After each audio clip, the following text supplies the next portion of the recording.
दोस्तों आपका 18 number question है, स्थमीपन खेल कहाँ पर और किसके समकक्ष होते थे? तो ये होते थे कोरिथ और पोसीडोन, जिसे समुद्र का देवता भी कहते थे। ये आपका सही होगा, गा नंबर क्वेश्चन आपका सही होगा, जिसे समुद्र का देवता भी कहते थे। दोस्तों आपका अगला क्वेश्चन है 19 नंबर है, नीमियन खेल कहाँ और किसके समकक्ष होते थे? नीमियन खेल कहाँ और किसके समकक्ष होते थे? ये होते थे अर्गोलिस जीसस के समकक्ष होते थे। अर्गोलिस जीसस के समकक्ष होते थे। आपका अगला क्वेश्चन है दोस्तों 20 नंबर, इस काल में जिम्नास्टिक एक्सरसाइज को क्या कहा जाता था? दोस्तों आप बता सकते हैं इस काल में जिम्नास्टिक एक्सरसाइज को क्या कहा जाता था? तो ये कहा जाता था दोस्तों गेस्टिकुलेशन। ये आपका सही होगा डी, यानी कि गा सही होगा। दोस्तों अगर आप चैनल पर नए हैं तो चैनल को ज़रूर से ज़रूर सब्सक्राइब करें और बेल आइकन को प्रेस करें, ताकि आने वाले जो वीडियो है इसको नोटिफिकेशन आपको मिल सकें। दोस्तों आपको यहाँ पर हर रोज़ प्रत्येक रोज़ एक नया वीडियो देखने को मिलेगा। तो दोस्तों आपका अगला जो क्वेश्चन है 21 नंबर है, यह है कि इस काल को शारीरिक शिक्षा तथा खेलों के लिए स्वर्ण काल कहा जाता था? तो ये कहा जाता था उत्तर एथेंस काल को। किस काल को कहा जाता था दोस्तों? उत्तर एथेंस काल को। दोस्तों आपका अगला क्वेश्चन है, किस काल में सुकरात, प्लेटो, अरस्तु आदि दार्शनिकों ने अपना महत्वपूर्ण योगदान दिया? तो ये 22 नंबर क्वेश्चन है आपका, किस काल में सुकरात, प्लेटो, अरस्तु आदि दार्शनिक ने अपना महत्वपूर्ण योगदान दिया? तो ये दिया था उत्तर एथेंस काल में। उत्तर एथेंस काल में अपना महत्वपूर्ण योगदान दिया था। आपका अगला क्वेश्चन है 23, किसने कहा कि शिक्षा का मुख्य उद्देश्य परंपरागत ज्ञान को न देखते हुए सही ज्ञान को देखा जाए? 23 का आंसर होगा, ये होगा आपका सुकरात। कौन होगा दोस्तों? सुकरात। 24 है क्वेश्चन, किसने कहा कि शारीरिक तथा मानसिक विद्या में आपस में संबंध है? कौन सा क्वेश्चन है दोस्तों? 24 का आंसर होगा आपका प्लेटो। कौन सा होगा दोस्तों? प्लेटो। आपका अगला क्वेश्चन है दोस्तों, किसको मेडिकल जिम्नास्टिक का पितामह कहा जाता है? किसको कहा जाता है दोस्तों? ये कहा जाता है आप हिप्पोक्रेट्स को कहा जाता है मेडिकल जिम्नास्टिक का पितामह कहा जाता है। आपका अगला क्वेश्चन है दोस्तों, पूर्व एथेंस काल में खेलों व एथलेटिक्स समारोह को किस नाम से जाना जाता है? खेलों तथा एथलेटिक्स समारोह को किस नाम से जाना जाता है? तो ये जाना जाता है दोस्तों एथेंस। 26 का आंसर होगा एथेंस।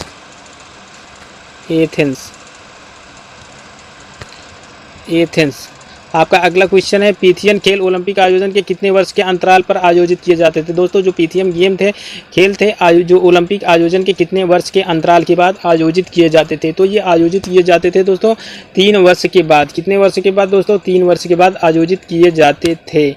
आपका 28 क्वेश्चन है, पीथियन खेल कहाँ और किसके समकक्ष आयोजित होते थे? पीथियन खेल कहाँ और किसके समकक्ष आयोजित होते थे?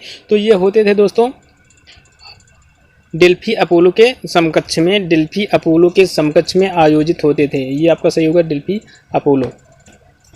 दोस्तों आपका 29 क्वेश्चन है, ओलंपस की रानी किसे कहा जाता है? किसे कहा जाता था? ओलंपस की रानी किसे कहा जाता था? तो ये कहा जाता था ओलंपस की रानी, जो किसे कहा जाता था दोस्तों? ओलंपस की रानी किसे कहा जाता था? तो ये कहा जाता था 29 में हेरा को ओलंपस की रानी कहा जाता था। मोस्ट इंपॉर्टेंट प्रश्न है, ओलंपस की रानी किसे कहा जाता है? हेरा को। आकाश देव किसे कहा जाता था?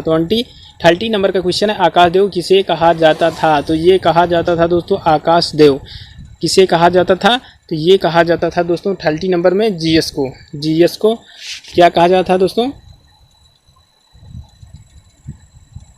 यह है जीएस को आकाश देवता कहा जाता था। आपका अगला क्वेश्चन है, समुद्र देवता किसे कहा जाता? समुद्र देवता किसे कहा जाता था? तो ये है पोसीडोन को समुद्र का देवता कहा जाता था। पोसीडोन को समुद्र का देवता कहा जाता था। दोस्तों अगर आप चैनल पर नए हैं तो चैनल को ज़रूर से ज़रूर सब्सक्राइब करें। दोस्तों अगर आप चाहते हैं कि आपको ये जो क्वेश्चन है विस्तार में मिले, अगर आपको विस्तार में भी चाहिए तो आप कमेंट बॉक्स में ज़रूर लिखें, हम आपको विस्तार में भी आपको उपलब्ध करवाएंगे। तो ये सूर्यदेव किसे कहा जाता था? सूर्यदेव किसे कहा जाता था? 32 नंबर क्वेश्चन है, सूर्यदेव किसे कहा जाता था? तो ये अपोलो को सूर्यदेव कहा जाता था। पृथ्वी की रानी किसे कहा जाता था? नेक्स्ट क्वेश्चन है दोस्तों 33, पृथ्वी की रानी किसे कहा जाता था? तो पृथ्वी की रानी दोस्तों किसे कहा जाता था? डेमीटर को पृथ्वी की रानी कहा जाता था। डेमीटर को पृथ्वी की रानी कहा जाता था, डेमीटर को। आपका अगला क्वेश्चन है 34, क्रम में लगाइए इनके जन्म के आधार पर बढ़ते हुए क्रम में। इनके जन्म के आधार पर। कैसे लगाना है दोस्तों, इसमें क्रम में लगाना है इनके जन्म के आधार पर। तो ये आपका होगा दोस्तों, आपका जो सही होगा इसमें आपका सही होगा ख नंबर क्वेश्चन, सुकरात, प्लेटो और फिर अरस्तु। आपका अगला क्वेश्चन है 35, एलेक्जेंडर किसके शिष्य थे। तो ये थे दोस्तों किसके शिष्य थे, आपको बताना है, कमेंट बॉक्स में ज़रूर से ज़रूर बताना एलेक्जेंडर किसके शिष्य थे। ये थे आपको दोस्तों, आपके थे अरस्तु के शिष्य थे एलेक्जेंडर। आपका अगला क्वेश्चन है दोस्तों फादर ऑफ हिस्टोरी। तो फादर ऑफ हिस्टोरी किसे कहा जाता है, ये कहा जाता है हेरोडोटस को कहा जाता है। इसमें आपका सही होगा दोस्तों गा।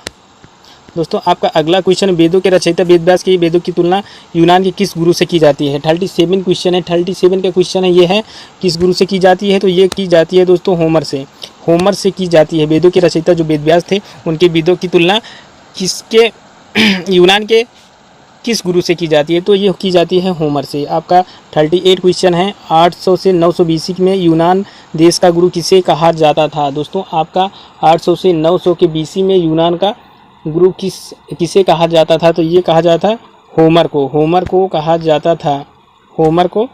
जाता था। आपका अगला क्वेश्चन है, राजा की सहायता के लिए कौन सी 2 सभाएं आयोजित की जाती थी। कौन सी 2 सभाएं थी जो राजा के सहयोग के लिए आयोजित की जाती थी, सहायता के लिए आयोजित की जाती थी। 39 क्वेश्चन है आपका, ये था ब्लूर एवं एगोरा। कौन सा है दोस्तों, ब्लूर एवं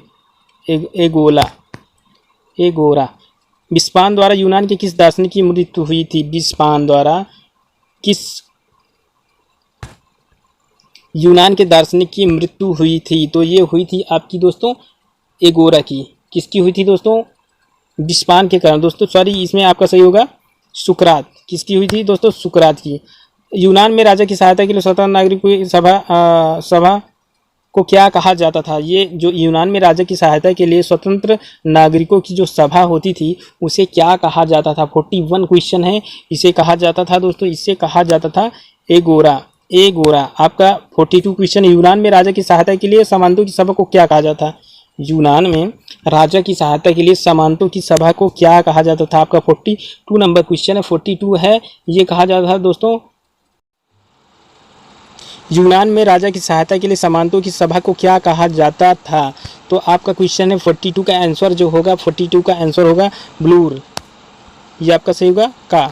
आपका अगला क्वेश्चन है, किस यूनानी को इतिहास का पितामह कहा जाता। 43, किस यूनानी को इतिहास का पितामह कहा जाता था। 43 में ये होगा हेरोडोटस को कहा जाता था। इसमें आपका सही होगा खा, हेरोडोटस। आपका अगला क्वेश्चन है, किस यूनानी को वैज्ञानिक इतिहास का पितामह कहा जाता था। किस यूनानी को वैज्ञानिक इतिहास का पितामह कहा जाता था। 44 नंबर क्वेश्चन है दोस्तों, ये हैं आपके 44 में थियोसीडीज। आपका ये सही होगा दोस्तों गा। एलेक्जेंडर के पिता का क्या नाम था। एलेक्जेंडर 45 नंबर क्वेश्चन है, एलेक्जेंडर के पिता को क्या कहा जाता था। तो एलेक्जेंडर के पिता को क्या कहा जाता था दोस्तों, फिलिप्स कहा जाता था दोस्तों। फिलिप्स याद कर लेना, फिलिप्स कहा जाता था। प्लेटो का वास्तविक नाम क्या था। प्लेटो का वास्तविक नाम क्या था। प्लेटो का जो वास्तविक नाम था आस्टिटोफिल्पस, ऐसा नाम आस्टिटोफिल्टस जो आसानी से ना आए, आस्टिसोफिल्टस। आपका 47 नंबर क्वेश्चन है, प्रसिद्ध कवि पिंडार ने किस दौरान यूनान में निवास किया। तो ये किए थे आप 47 नंबर क्वेश्चन है, 520 से 440 BC, 520 से 440 BC। आपका 48 क्वेश्चन है, जीसस के 2 भाइयों के क्या नाम थे। जीसस जो थे उनके 2 भाई जो थे उनके क्या नाम थे। ये उनके नाम थे पोसीडान एवं हेडिज, पोसीडान एवं हेडिज। इसमें आपका सही होगा दोस्तों गा। प्रसिद्ध यूनान में खेल की स्पर्धा को क्या कहा जाता था। प्रसिद्ध यूनान में खेल की स्पर्धा को क्या कहा जाता था। 49 नंबर क्वेश्चन है, इसमें कहा जाता था इसको एथलोस। क्या कहा जाता था दोस्तों, एथलोस। आपका अगला क्वेश्चन है, प्राचीन कालीन यूनान में खेल के पुरस्कार को क्या कहा जाता था? तो ये कहा जाता था, 50 नंबर क्वेश्चन है, प्राचीन कालीन यूनान में खेल के पुरस्कार को क्या कहा जाता था? 50 नंबर में है एथलोन, एथलोन इसको कहा जाता है एथलोन। दोस्तों अगर आपको थ्योरी चाहिए किसी भी टॉपिक पे, अगर आपको थ्योरी चाहिए तो आप प्लीज़ कमेंट बॉक्स में लिखें, हम आपको थ्योरी ज़रूर से ज़रूर उपलब्ध करवाएंगे, थ्योरी आपको उपलब्ध करवाएंगे। जिस भी टॉपिक पर आपको अगर चाहिए आप कमेंट बॉक्स में ज़रूर लिखें, आपको ज़रूर से ज़रूर मिलेगी। तो 51 क्वेश्चन है, अरस्तु किसका पुत्र था? अरस्तु जो था किसका पुत्र था? ये था फिजिशियन का पुत्र था। फिजिशियन किसका पुत्र था? Physician, physician. अरस्तु किसका पुत्र था? सॉरी दोस्तों, अरस्तु किसका पुत्र था? तो अरस्तु जो था निकोमचयस का पुत्र था। किसका पुत्र था दोस्तों? निकोमचयस। दोस्तों आपको क्वेश्चन फिर से ध्यान देना है, अरस्तु किसका पुत्र था? ये था निकोमचयस का पुत्र था। दोस्तों गलतियां थोड़ी बहुत हो जाती हैं लेकिन उसका संशोधन तुरंत का तुरंत कर लिया जाता है। दोस्तों कोई भी गलती ना हो, इसलिए काफ़ी सूझबूझ से क्वेश्चन को बनाया गया है और अच्छे से आपको प्रोवाइड किया जा रहा है। 52 नंबर क्वेश्चन है, अरस्तु के पिता को क्या व्यवसाय था? अरस्तु के पिता का क्या व्यवसाय था? तो अरस्तु के पिता का क्या व्यवसाय था? ये था आपका फिजिशियन का व्यवसाय था। फिजिशियन का व्यवसाय था। 53 क्वेश्चन है, अरस्तु ने 335 बीसी में दर्शन शास्त्र से संबंधित कौन सा विद्यालय खोला? अरस्तु ने 335 बीसी में दर्शन शास्त्र से संबंधित कौन सा विद्यालय खोला था? 53 ये खोले थे ताइसियस। क्या खोले थे दोस्तों? ताइसियस। आपका अगला क्वेश्चन है 54, अरस्तु के विद्यालय के छात्रों को क्या कहा जाता? अरस्तु के विद्यालय के छात्रों को क्या कहा जाता था? तो इसमें आपका ये सही होगा, कहा जाता था पेरियस पेटियस, पेरिय पेटियस कहा जाता था। दोस्तों 55 क्वेश्चन है, पीथियन खेल समारोह में कौन से दो खेल सबसे ज़्यादा लोकप्रिय थे? पीथियन खेल समारोह में कौन से दो खेल सबसे ज़्यादा लोकप्रिय थे? तो ये थे आपके दोस्तों कौन से थे? रथ दौड़ तथा घुड़ दौड़। ये आपके थे रथ दौड़ तथा घुड़ दौड़। आपका लास्ट और 56 नंबर क्वेश्चन है, स्थीनियम खेल समारोह में कौन सी प्रतियोगिता होती थी? तो ये होती थी दोस्तों, इसमें आपका सही होगा जो दोस्तों आपका सही होगा विकल्प आपका सही होगा का व खा दोनों, का व खा दोनों, यानी कि एथलेटिक्स तथा इक्वेस्ट्रियस और संगीत नौका चालन, इसमें आपका दोनों सही होगा। दोस्तों अगर आप चैनल पर नए हैं तो चैनल को ज़रूर से ज़रूर सब्सक्राइब करें और बेल आइकन को प्रेस करें। अगर आपको वीडियो अच्छी लगी हो तो लाइक करें, ना अच्छी लगी हो तो डिसलाइक करें। जय हिंद, जय भारत।